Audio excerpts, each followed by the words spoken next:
কি করে ভাবছ তুমি জাহান্নামে, কিছুদিন পরে ঠিক পাবে জান্নাত। একটু সইতে কি পারবে তুমি, দুনিয়ার আগুনে রেখে দেখো হাত। যে আগুন ভয়াবহ ৭০ গুণ, যে আগুনে পড়ে কেউ হবে না তখন। যে আগুন ভয়াবহ ৭০ গুণ, যে আগুনে পড়ে কেউ হবে না তখন। মৃত্যু মরে যাবে শুধু চিৎকার, কষ্টে নিজেকে শুধু দিবে ধিক্কার। লেলিহান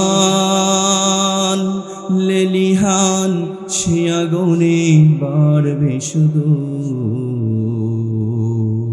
কষ্টের যন্ত্রণা করবে হাহাকার।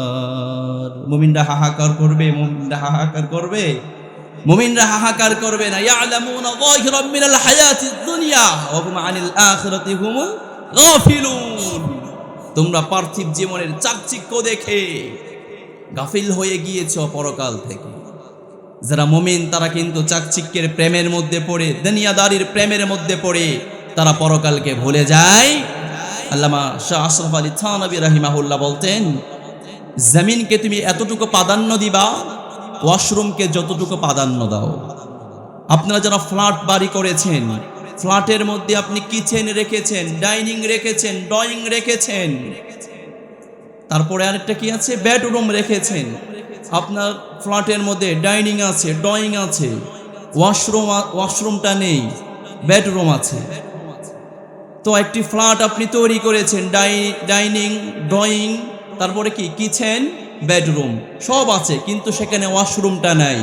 এমতো অবস্থায় যদি আপনি চান এটা আমি ভাড়া দিব, কোনো পাগলও কি এটা ভাড়া নিবে? নিবে না। কেন নিবে না?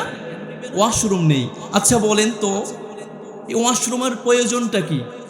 ওর ডাইনিং দরকার, খাবার জন্য ডাইনিং রয়েছে। কিচেন প্রয়োজন, কিচেন তো আছে। বেডরুম প্রয়োজন, বেডরুম তো আছে। ওয়াশরুমের এত প্রয়োজন কি? সে কি সারাদিন ওয়াশরুমের মধ্যে বসে থাকবে? না। এরপরেও কিন্তু ওয়াশরুম ছাড়া কোনো মানুষ একটি ফ্ল্যাট ভাড়া নিবে না, কিংবা সেখানে থাকবে না।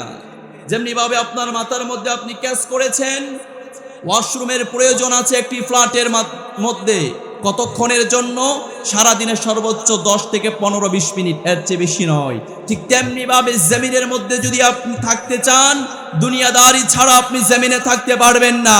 দুনিয়াদারি করবেন ততটুকু সময়, বাথরুমে কাটান যতটুকু সময়, পারবেন তো?